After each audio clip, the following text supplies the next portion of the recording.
Hey, where are you right now? I've been sleeping at home. Sleeping at home. There's no sign of my husband at our home where I am now. He's lying to me. Let's go back to when I was pregnant with our first child. My name is Ashley. I was finally expecting our first child in our second year of marriage. Just 1 month to go until my due date. I'm 9 months pregnant. While I'm excited about the birth, I can easily imagine the confusion of going through childbirth and child rearing for the first time. I had planned to go back to my parents' house this weekend to have them help me out for a while. I mentioned the idea of going back home to my husband during the stable period of my pregnancy, but I thought he had probably forgotten, so I brought it up again today. While I was relaxing and watching TV, my husband casually mentioned, "Heading back to your parents? Oh yeah, you mentioned that. If you're going, just go. I can handle things here just fine without you." I was shocked by his dismissive tone, but I didn't want to argue, so I decided not to argue back. Well, I'll be going back this weekend. Our baby is due next month, and I plan to stay there for a month or two after giving birth. So I'll probably be back in about 3 months. Please make sure the baby's room is clean and ready. Okay. I would have done it anyway. Oh, and I can't see you off this weekend because I have to work. Oh, all right. I had hoped he would at least come with me to the station, but that hope faded fast. I knew he was always busy with work, even on weekends. But I wish he would think about how hard it will be for me, heavily pregnant and with lots of luggage, to manage on the train. I understand he's busy, but I do feel lonely sometimes. I don't want our soon-to-be-born baby to feel lonely either. Plus, I'm worried about whether we can raise our child together like this. When did he become so distant? With these mixed feelings, I started packing. Since I still had time before going to my parents' house, I decided to send most of my luggage through a delivery service. I had already cleaned the house from top to bottom when I started my maternity leave early. They say pregnant women have a nesting instinct. I had set up a crib and prepared a space for the baby, excited to start our new life as a family of 3. When I returned after 2.5 months, I found that my husband was being really messy despite my efforts to clean up before leaving. Maybe I cleaned too early, but still he seemed to have forgotten how to live in a tidy home. He'd leave half-empty drink bottles lying around and ignore the cardboard boxes from his online shopping. I realized that I'd never seen him cook or clean since we got married. Even though I kept trying to tidy up, things only got messier, and I started worrying about the state of the house while I was away.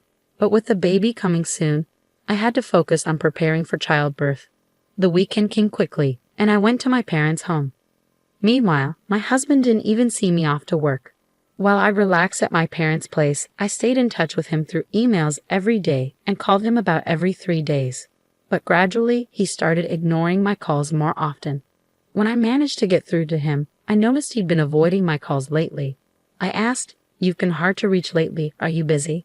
But his answers were vague, like sort of or not really. Then I asked him nervously, "You're not cheating on me, are you?" I've heard some men do that when their wives are pregnant. He sounded annoyed and denied it, saying, "No, why would I do that?" It's frustrating to be accused. Feeling uneasy, I quickly apologized. Having these worries while carrying our precious baby wasn't good for my mental health. I needed to trust my husband, I decided. A few weeks later, I started having labor pains. As I prepared to go to the hospital, I called my husband. I felt embarrassed to show how much pain I was in, but I really wanted him there when our baby was born. I thought surely he'd be touched by the birth of our child.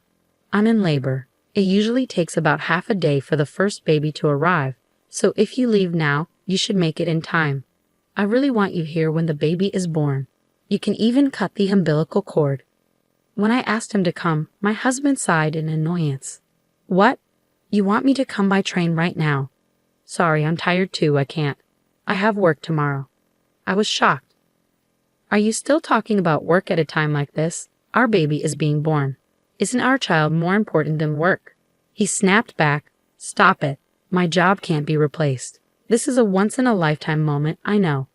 But my work is crucial. If I don't do it, it won't get done. Can't you understand? I have to go. I'm busy." And he hung up. I tried to convince him, but he wouldn't listen. As I sobbed through the pain of labor, I wondered why he was so indifferent to our child's birth. From the moment I found out I was pregnant, my child became my priority. But as a father, he seemed so distant. So I faced childbirth alone. The pain lasted a whole day, and the next day, a beautiful baby boy was born. The baby was so tiny, adorable, and dearly loved. After leaving the hospital, my parents doted on him, teaching me all sorts of things about taking care of him. Within a month, I had gotten pretty good at giving him baths. My parents worried about me, though. "Are you sure you're okay with your husband? We can't help but worry about you when we leave." But not wanting to trouble them, I reassured them, saying, "I think I'll manage somehow. My health is improving faster than I thought. I might go back home next week," I told them. "Really, don't overdo it. Let us know if anything happens," they replied. People often say that recovering from childbirth is like recovering from a car accident, but thanks to hormones, I was in good spirits and my body was healing well. I was also getting the hang of taking care of the baby, so I decided to go back home a bit earlier than planned. While I stayed with my parents, my husband hardly reached out, and even when I sent him photos and videos of our son, he didn't seem interested. I figured maybe the feeling of being a parent really kicks in when you're actively involved in raising the baby, and perhaps he wouldn't feel like a father until he spent time with our son. That's what I hoped, at least. It kept me going. I decided to surprise my husband by having my parents drop me off at home. I didn't tell him I was coming, but he should have been home since it was his day off. I wondered how he'd react when he saw our baby for the first time. Would our baby like our home? After a few hours' drive, we got home. I held our son while my parents brought in our luggage, and I unlocked the door. But when we walked in, the house was dark and silent. "We're back a bit earlier than expected, but we're home now." "Huh, no one's here. What's that smell?" As we stepped into the living room, a terrible odor hit us. When we turned on the light, we couldn't believe what we saw. The room was a mess, like a garbage dump. Dirty dishes and half-eaten food cluttered the sink. Clothes and trash were strewn all over. And there was even moldy juice sitting out, stinking up the place. The table was covered in stains and grime. The bathroom was also filthy, with black mold in the shower and sink, and the toilet was dirty and smelly. And worst of all, the crib we had prepared for our son was filled with unused cardboard boxes and trash bags. I had asked them to keep the house clean for our baby, but this was the opposite, and I was shocked. There's no way we can live in such a dirty house, and I'm especially upset about the crib being ruined. Seriously, what's going on here? There was no way we could raise a baby in a place like this. My parents were furious and searched for my husband, checking every room, but he was nowhere to be found. Where could he be on his day off? Was he working another weekend shift? But we couldn't even confirm if he had been working those shifts before. He wasn't paid extra for weekend work, and his company followed the regular work schedule. I had been suspicious of his disappearing acts on weekends. "Let's try calling him," I suggested. Unable to bear being in the messy room any longer, I ushered my confused parents outside and dialed my husband's number. But he didn't pick up. Finally, after the third attempt, he answered. "Hey, where are you?" I asked. "I'm at home," he replied. "Why?" "Just at home," he repeated. We had searched the entire house, but there was no sign of my husband. Could he possibly be buried under all this trash? But we couldn't sense anyone there, and his voice didn't sound like he had just woken up. Then I heard a woman's voice on the phone. I couldn't make out what she was saying, but it was definitely a woman's voice. That's when it hit me. He's cheating on me. I can't believe he'd do this while neglecting our child. The house was a disaster while we were away, and he was cheating on me. I was furious. A father like him isn't needed for our son. I'm done with a husband like this. If he prefers that other woman, then he can have her. How can you live in such a filthy and foul-smelling house? Oh, I understand. Maybe a burglar broke in. I need to call the police. What? But you're at your parents' house, right? What are you saying? Suddenly, my anger boiled over at my husband's evasiveness, and I raised my voice. You're the one lying about being at home, aren't you? Stop pretending. It's completely unacceptable to let the crib turn into a mess. I'm not returning to this house. We're getting a divorce. I ended the call abruptly and quickly reported to the police about the supposed burglary, intending to confront my husband. I instructed my parents and son to head back to my parents' house and waited for my husband in front of our home. The police arrived before my husband did. I welcomed them into the house as if they were guests, and soon after, I spotted my husband approaching, accompanied by another woman. As my husband came closer, his expression seemed to say, "This is bad." I confronted him, saying, "Hey, you weren't supposed to be back until next month." "But who is she?" The woman next to him glared at me, her arms crossed. "And who are you, for that matter?" she retorted. Despite encountering his mistress, I strangely felt calm. I decided to question the woman. It turned out my husband had been meeting her without revealing he was married. I was so disgusted with him that I didn't know how to react anymore. "Hey, at least let me explain," my husband pleaded, trying to grab my shoulder, but I slapped his hand away, not wanting him to touch me. "Don't touch me. It's disgusting. The police are checking the room right now. I hope you're embarrassed having them see the mess you've made. I'm leaving now.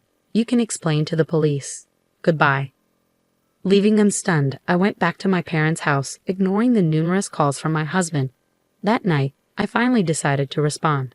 It seemed he had explained the situation to the police, and he returned home looking troubled. It must have been embarrassing for him to see the police struggling in the messy room, but he brought it upon himself. After being rejected by the woman he had been deceiving, all that was left for him was shame and a wrecked house. "Please, I'm sorry. Come back. I've been looking forward to seeing our son," he pleaded. If he truly felt sorry, he should have come to my parents' house at least. Thinking he could apologize over the phone, and everything would be fine shows what kind of person he is. I can't imagine a future with him. Even though you never showed any interest before, you suddenly care? You weren't even there when I gave birth, despite me asking you to come several times, I pointed out. "Well, I thought you knew that I would. I'll clean up the room. I can't do household chores without you. I need you," he pleaded. I could imagine my husband growing more desperate and flustered on the other end of the line as I continued to reject him. "No matter how much you beg, it's not happening. You should have stuck with that woman. If you can't handle housework, have her do it for you," I responded firmly. "But that was just a fling. It was a momentary lapse. You're the only one for me, Ashley," he insisted. "A fling? Weren't you seeing her every time you said you had to work overtime?" I countered. "Well, that's a different..." He trailed off, unable to explain himself. I pressed my husband, who was mumbling incoherently, and he confessed that he had been cheating on me with multiple women from his high school that he had reconnected with at a friend's wedding party. He's a scumbag either way. There's no point in talking, I thought to myself as I listened to him desperately apologizing, his voice close to tears. "I can't believe it. You disgust me. Were you planning to touch our son with those hands?" "Unthinkable," I said, feeling a chill run down my spine. I won't do it again. I'll come to pick you up right now. I want to see you and our son. I'll prove my sincerity. Let's go home together," he pleaded. I couldn't believe what I was hearing from his defiant voice. What was he thinking at this point? "I can't trust you. There's nothing more to talk about. I'll raise our son on my own," I declared firmly. "Ashley, please forgive," he began, but I hung up before I could hear the rest of his words. The sound of the call ending echoed emptily in my ear, and that marked the end of our short marital life. Half a year has passed since then, and I've decided to start working, relying on my parents for support. Once I've saved up enough money, I intend to leave my parents' house and start living on my own with my son. I'm in the midst of divorce negotiations with my husband, mainly for the sake of alimony. Despite his limited experience living alone, my husband is apparently unable to manage household chores, and most of his meals are from dining out, leaving his house in disarray. However, that's no longer my concern. I will do my best, showering my son with abundant love and care.